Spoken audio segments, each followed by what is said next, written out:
The gavel had already come down when the laughter started, and by the time Denzel Washington turned around, someone was already filming. "You just bought $2,500 worth of scrap metal," Bianca Sterling said. Loud enough for the cameras, loud enough for the room, loud enough that it would still be ringing in her own ears 30 days later when she drove herself, alone, no assistant, no lawyer, to find the man she'd said it to. "I hope you kept the number for the nearest junkyard." The room laughed with her. Denzel didn't. He signed the paperwork, folded the receipt into his shirt pocket, and walked out to a truck with a cracked mirror and a tailgate that never quite closed. He knew something none of them did. Stay with this. The ending isn't the one you think. To understand how a man ends up buying 17 dead cars for the price of a used refrigerator, you have to go back 6 weeks to a storage unit in Enid, Oklahoma, and 2 binders that smelled like motor oil and dust. Denzel Washington was 39 years old and had been coming to the Ironwood Salvage Auction on the industrial edge of Tulsa for 3 years running. He always arrived early.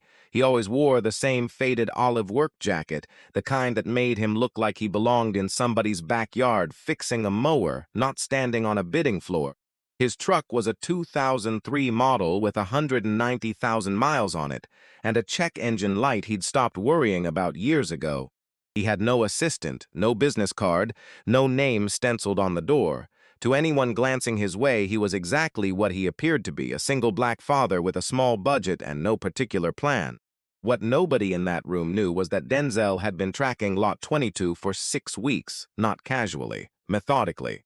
He'd requested the full vehicle identification list from the auction house 4 days after it posted, cross-referenced every number against 2 binders his late father had left him in a storage unit outside Enid, and driven out to the lot itself on a gray Tuesday morning, alone with a flashlight and a notepad, when the facility was quiet enough to actually look. Most people who glanced at those 17 cars saw rust, broken glass, stripped interiors, decades of neglect stacked on top of each other like a junkyard's confession. Denzel saw something else entirely. There's a particular kind of intelligence that doesn't announce itself. It doesn't dress up. It doesn't raise its voice. It goes to the lot on a Tuesday morning with a flashlight and does the work nobody else bothered to do. 3 of the 17 cars in that lot carried identifiers the auction listing hadn't bothered to mention, because the people who wrote that listing weren't looking for what Denzel was looking for. Car number 6 was a 1967 Ford Mustang Boss 302, or what was left of one. The body was a disaster, blistered paint, a collapsed quarter panel, no seats, no glass in the back windows. But Denzel had taken a wire brush to the firewall on that Tuesday visit and found the stamped VIN clean under the grime, unaltered, matching a production run of fewer than 200 vehicles ever built. In the collector market, a verified Boss 302 in restorable condition ran $40,000 to $55,000 once the work was done right. Car number 11 was a 1969 Pontiac GTO, engine long gone, but the body had somehow survived 30 years in dry storage before landing in an estate sale out of Missouri. Chrome trim intact, floor pans solid, the factory color code still legible on the door jamb. A matching replacement engine existed through parts networks Denzel had used for years. Restored, it would bring $30,000 to $35,000. Those 2 cars alone have justified the price of the whole lot 4 times over. But it was car number 3 that Denzel kept circling back to. It sat at the far end of the row, half buried under a collapsed tarp, so corroded and shapeless that 2 dealers has already walked past it without stopping. Denzel noticed it only because of the roofline, a particular geometry that matched a set of photographs tucked into one of his father's binders. Thaddeus Washington had spent nearly 30 years as a restoration engineer before he passed, working on hundreds of significant American vehicles and keeping meticulous notes on every one of them. A single entry from 1990 described a prototype from the long-defunct Kestrel Motor Company, a 1971 development chassis that was the sole surviving physical record of a proprietary V9 engine series Kestrel had been building before the company collapsed in 1973. Thaddeus's notes called the car likely destroyed, but they also listed a frame identifier that would make it unmistakable if it ever surfaced. Denzel had crouched under car number 3 with his flashlight for 4 full minutes before he found the stamp buried in the mud-caked chassis rail. Kestrel 91TP2. He photographed it, stood up, brushed off his knees, and walked back to his truck. He didn't tell anyone. Didn't call anyone. He drove home, made dinner, put his daughter Nadia to bed, and spent 2 hours at the kitchen table reviewing his notes before turning in. He had $2,840 in his checking account. He'd offer $2,500 and keep the rest for fuel. The morning of the auction, his phone rang while he was loading chain equipment into the truck bed.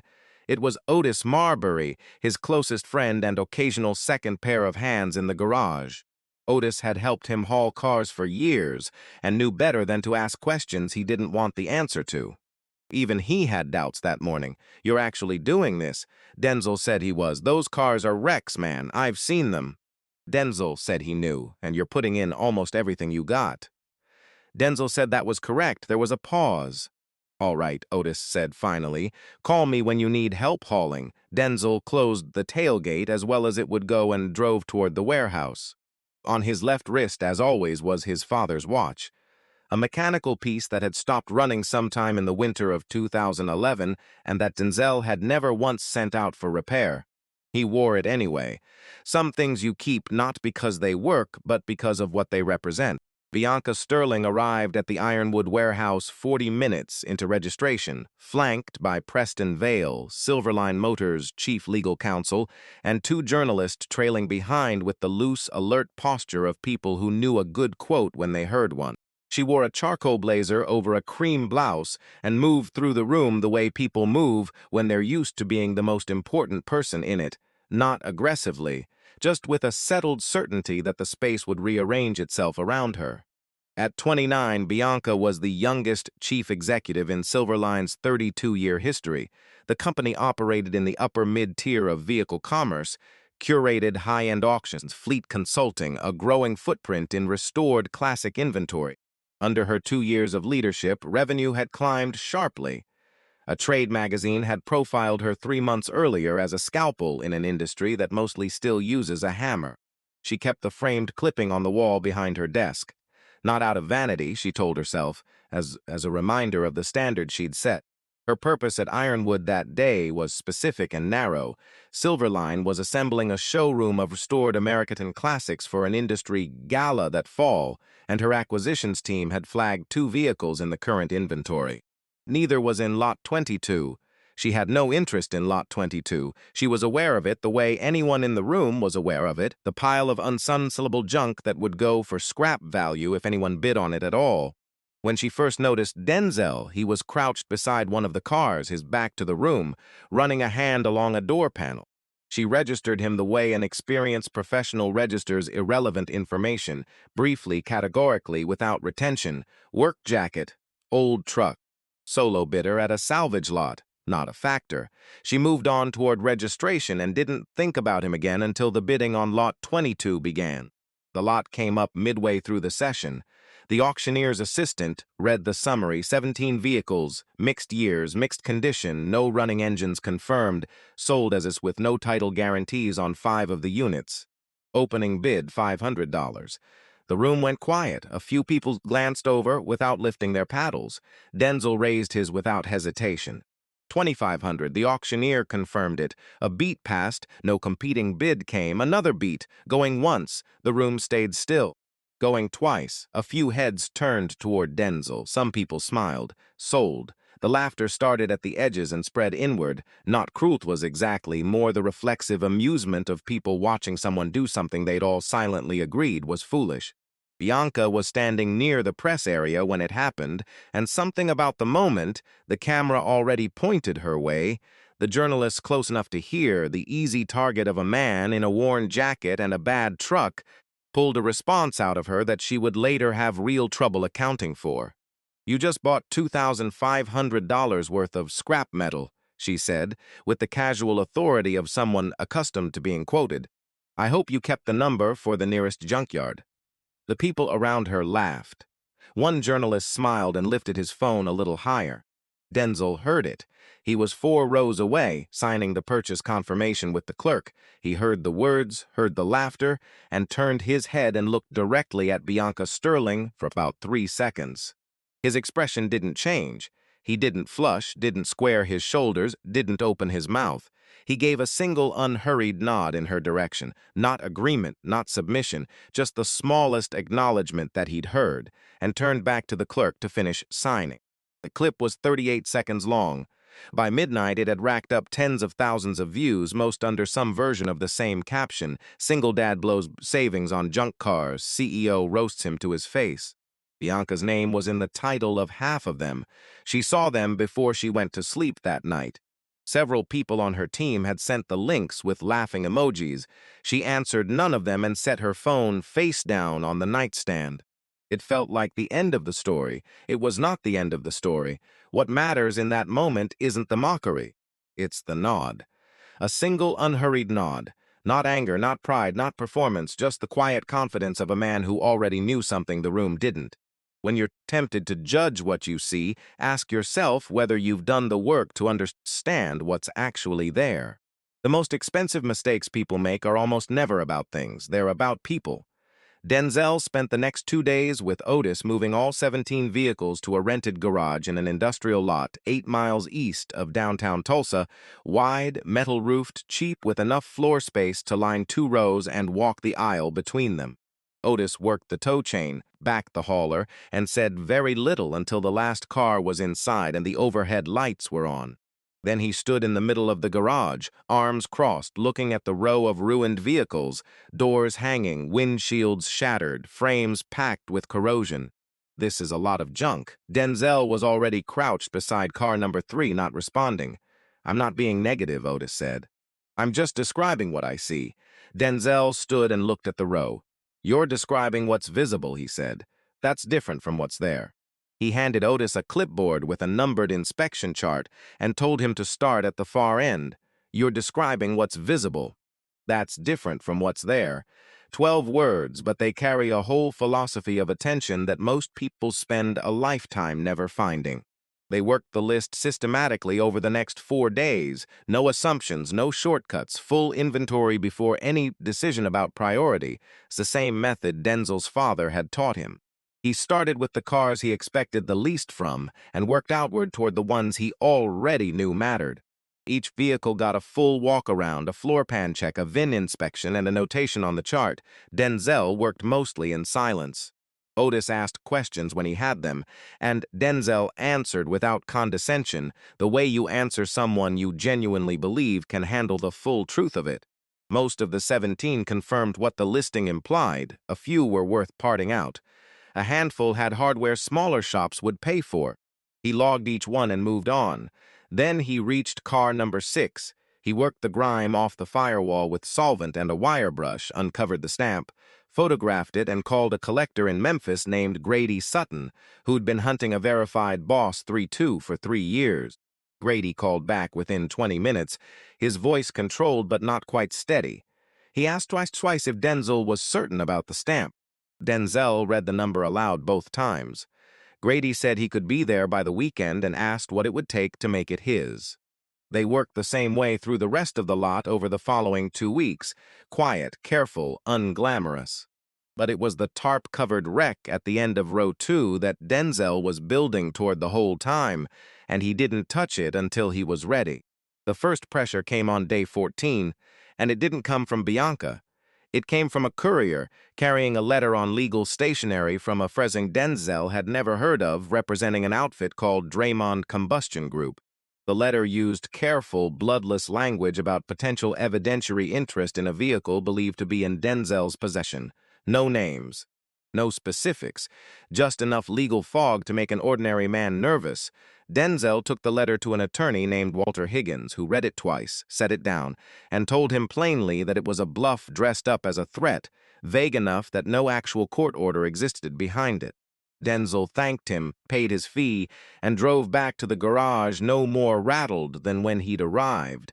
But the letter told him something useful. Whatever was under that tarp mattered to more than one company, and it mattered enough that somebody was already circling before he'd said a word to anybody. He called Grady, who called a contact at Kestrel Historical Registry, who confirmed what Thaddeus Washington's binder had already told him.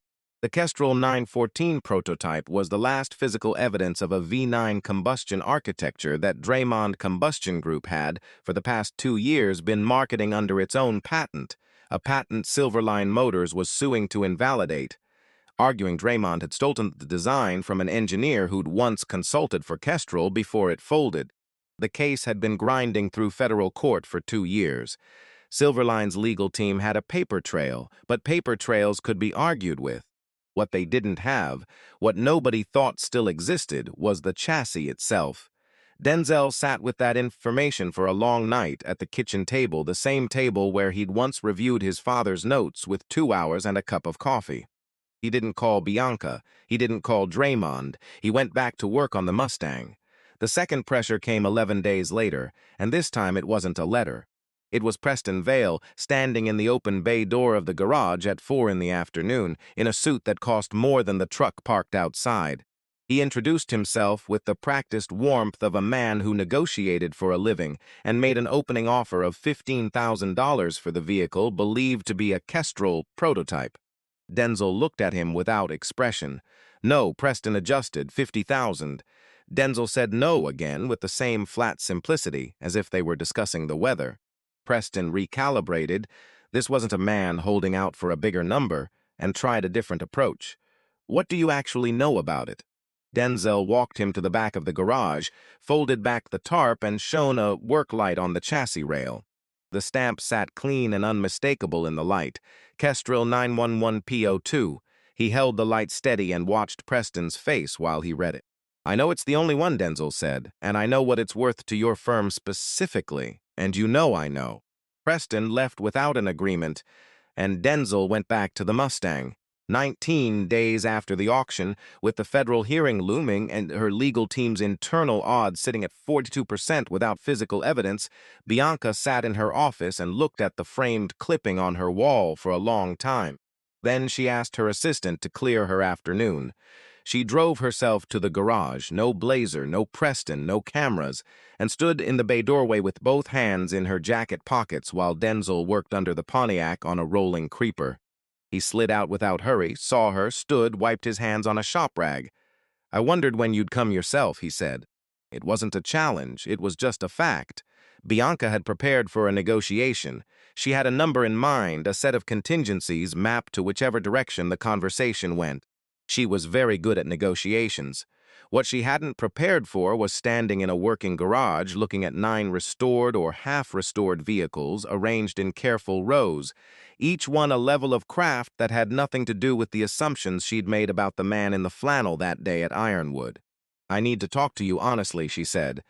Not as a negotiation. Denzel set the wrench down and gestured to the 2 folding chairs by the workbench. All right, she told him everything. Not the version she gave her board, but the real shape of it. 8 months of searching. A documentary case that was almost strong enough and not quite.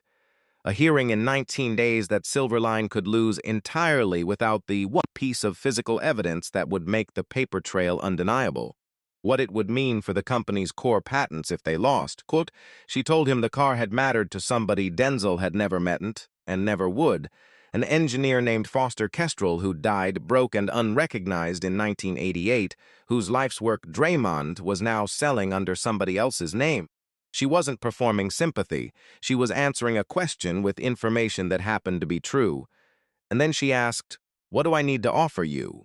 Denzel was quiet long enough that the ordinary noise of the industrial lot, a forklift somewhere, traffic on the overpass, filled the space between them. Do you want to know why I bought that lot? She said she did. He didn't give her the whole story, but he gave her the parts that mattered. The binders, his father's handwriting on 12 pages of notes, the watch on his wrist with his father's fingerprint worn into the crown from 30 years of winding. He wasn't asking for sympathy. He was answering honestly. $940,000 for the car, he said. She started to respond, and he kept going. And one condition that has nothing to do with the money. Silverline funds a vocational restoration program at Tulsa Technical Institute. $50,000 a year, 3 years. No press release, no naming rights, no association with me. Just the program, running, teaching people who want to learn the work.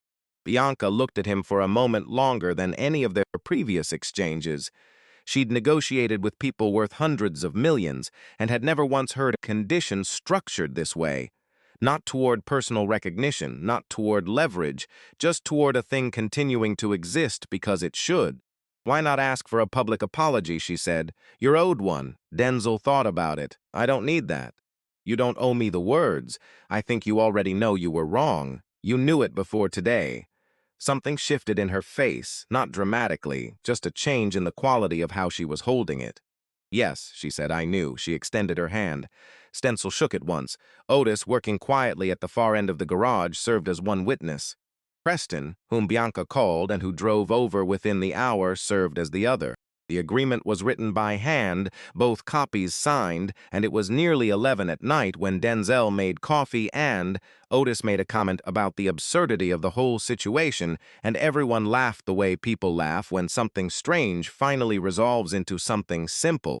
16 days later, the Kestrel chassis was documented, transported, and entered as material evidence at the federal hearing. The frame identifier and the provenance chain Bianca's legal team reconstructed from the auction records, and Thaddeus Washington's archive notes were enough to resolve the ambiguity Draymond's lawyers had spent 2 years exploiting. The court found for Silverline. Draymond Combustion Group was ordered to halt commercial production of the disputed engine variant and enter remediation proceedings on revenue already earned. It wasn't the end of the case. The compensation phase would run for months, but the determination Silverline had been saying for 2 years was settled, finally, on the strength of a chassis a stranger had pulled a tarp off of in a rented garage. Bianca heard the ruling in the courtroom, said almost nothing afterward, and skipped the celebratory dinner her team had already booked. She drove home alone. 3 weeks after the ruling, a journalist working a longer profile on the litigation asked her almost as an afterthought about the car story, the viral clip, the mockery, all of it. She gave an answer her publicist hadn't reviewed and her communications team hadn't touched. I made an inaccurate assessment, she said. Not about the value of the cars, about the value of the person standing next to them. Those aren't the same kind of mistake, but I made both of them at the same time. She didn't elaborate, and the journalist didn't push. The quote ran without her name on the pull quote, which was how she preferred it. What Bianca did in that moment, saying it plainly, without spin, without a room full of advisors telling her how to phrase it, is rarer than any legal victory in this story. Admitting you misjudged a person is harder than admitting you misjudged a situation because a person was there to watch it happen. But saying it in one interview wasn't the end of what it cost her, and it shouldn't have been. 2 weeks after the profile ran, Silverline's board convened an emergency session, not because of the lawsuit win, but because a shareholder had circulated the original auction clip alongside the court transcript, drawing "a straight line from CEO mocks the mans who saved our company" to a very uncomfortable set of questions about judgment, optics, and what kind of leadership Silverline actually wanted representing it. Bianca sat through 4 hours of a session she couldn't fully control, listening to board members who had cheered her revenue numbers for 2 years now asking, in careful, bloodless language not unlike Draymond's lawyers, whether she was still the right person to sit at the head of that table. She wasn't removed, but she was censured formally on the record. A public letter of reprimand entered into the company's governance minutes, mandatory bias and conduct training completed alongside every member of her executive team, and a board-appointed oversight period of 18 months, during which every major public statement she made required sign-off from a compliance officer who hadn't existed in that role a month earlier. The trade magazine, that had once called her a scalpel, ran a follow-up piece that didn't need to embellish anything. The numbers and the clip spoke for themselves. She read it once, at her desk under the framed profile she still hadn't taken down, and did not read it again. It would have been easy for the story to end there, with Bianca simply absorbing the professional cost and moving on quietly, chastened but unchanged. It didn't end there because 6 weeks after the ruling, Silverline's newly appointed compliance officer forwarded her an internal memo she hadn't asked for, outlining in flat corporate language exactly how the acquisitions team's snap judgments at auction floors like Ironwood had cost the company real value on at least 4 other occasions in the past 2 years, all involving sellers. The team had the vehicles they were cite for reasons that had nothing to do with the vehicles they were selling. Bianca read the memo twice. Then she called an all-staff meeting for the acquisitions division, something she had never once done in 2 years as CEO, and stood in front of 40 people to say, without a script, that she had personally taught this exact mistake by example on camera in front of an auction floor, and that it would not happen on her floor again. Nobody clapped. Nobody was supposed to.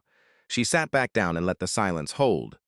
The Tulsa Technical Institute program launched 6 weeks after the agreement was signed, with 14 students in its first cohort. The curriculum was built around documentation, disassembly, structural evaluation, and period-correct restoration, not the cosmetic shortcut version, but the full technical practice. Denzel visited twice during the first semester at the coordinator's invitation, not as a guest speaker and not for any formal role, just to walk the shop floor and answer questions from students who wanted specific answers. He answered them the way his father had answered him, directly, without simplification, assuming the person asking could handle the whole truth. The Pontiac was the last vehicle from the lot Denzel worked on. He finished it 4 days after the hearing concluded, rolled it out into the morning light, and stood beside it a long time. Deep metallic blue, chrome catching the October sun clean along the hood line. He'd repainted it in the original factory spec, not because it was more valuable that way, but because he'd found a photograph in one of his father's binders. Thaddeus Washington standing beside a car of exactly this color in exactly this year, in a driveway Denzel didn't recognize, squinting against the sun with the expression of a man very satisfied with a piece of work he'd just finished. Denzel had looked at that photograph more times than he could count, and never once thought he'd have reason to look up from it and see the same car standing in front of him. He didn't try to explain what that felt like, even to Otis. Some things don't need narration. By the 30th day after the auction, Denzel's total receipts from Lot 22, including the sale of the Kestrel chassis to Silverline, stood at $261,000 from a purchase price of $2,500. He used part of it to sign a long-term lease on the garage, buy out the equipment he'd been renting, and register a business name with the state, Washington Restoration. He had business cards printed for the first time in his adult life and left a small stack of them on the corner of the workbench, next to the coffee maker, next to his father's binders, for whoever might need one. The GTO he didn't sell. He pushed it to the back corner of the garage where it stayed visible from the main work area, that specific blue, that specific chrome, the hood line exactly right under the fluorescent light. On the corner of the dashboard where the defroster grill met the glass, he set his father's watch face up, cracked crystal. Stopped hands, worn crown, not repaired, not hidden, just present the way the important things always are if you know how to look. Denzel never asked for the world to notice what his father had built in him. He carried it forward instead, in the answers he gave without condescension. In a program that would outlast any courtroom, in a stopped watch he never repaired because some things don't need fixing to still tell the right time. That evening, Nadia climbed up onto the porch step beside him while the light went orange over the yard. She was 7, and she asked him the question kids ask when they've heard the story secondhand from a school friend whose parent had seen the clip. "Daddy, is it true a lady called your cars junk on the internet?" Denzel nodded once. "She did. Are you mad at her?" He thought about it the way he thought about everything, slowly, all the way through. "No," he said.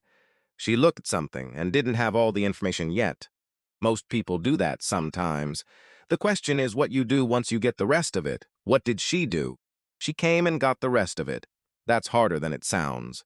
Nadia leaned her head against his arm, satisfied with an answer that didn't try to make anyone into a villain forever. Out past the porch rail, the GTO sat under a tarp in the garage, waiting for nothing in particular, the way things wait when they've already proven what they needed to prove. The most valuable things Denzel inherited from his father weren't in the binders.